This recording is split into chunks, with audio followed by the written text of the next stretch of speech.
பாலை கறந்துட்டாங்க சரிங்களா. பாலை இங்க கறந்துருக்காங்க. பாலை கறந்துட்டு இங்க பாருங்க, அதுதான் பாலாடை கட்டி பண்ற இடம், சீஸ்.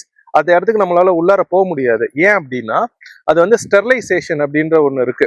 அப்ப பாலாடை கட்டி பண்றப்ப நம்ம உடம்புல இருக்கிற ஏதாச்சும் ஒரு தூசியோ ஏதோ போய் பண்ணிடுச்சுன்னா அந்த பாலாடை கட்டி கெட்டு போயிடும். அப்ப அதனால அது உள்ளார நம்மளை விட மாட்டாங்க. ஆனா அந்த இடத்துலதான் பாலாடை கட்டி பண்றாங்க. இப்ப இதெல்லாம் வந்து பாத்தீங்கன்னா ஒரு சிறிய தொழிற்சாலை மாதிரி. அந்தந்த பகுதியில் இருக்கிற மக்கள் பாலை, மாடு மேய்ச்சல்ல இருக்கு, மேய்ச்சல்ல இருந்து கீழே வருது, பாலை இங்க கறக்குறாங்க. பாலை கறந்தோடனே பாலாடை கட்டி பண்றதுக்கான ஒரு இடம். இந்த பாலாடை கட்டியை முடிச்சுட்டு நீங்க பாத்தீங்க அப்படின்னா அவங்க வந்து இப்ப வைப்பாங்க நம்மளுக்கு. அதையும் நான் உங்களுக்கு காமிக்கிறேன் பாலாடை கட்டிய. அதே மாதிரி அவங்க ஒண்ணும் பண்றாங்க. இந்த பாத்தீங்கன்னா இந்த மாதிரி ஒரு வீடுகள் கட்டியிருக்காங்க. இந்த வீடுகள்ல கிட்டத்தட்ட ஒரு 10ல இருந்து 15 பேர் தங்கலாமா.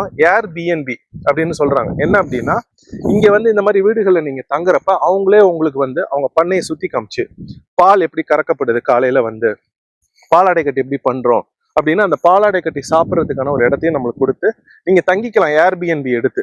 அப்ப பாருங்க, ஒரு பண்ணை 160 ஏக்கர்ல எத்தனை பேருக்கு வேலை வாய்ப்பு அவங்க வழங்க முடியுது அப்படின்றது. இதுதாங்க சீமான் அண்ணன் சொல்கின்ற பொருளாதாரம்.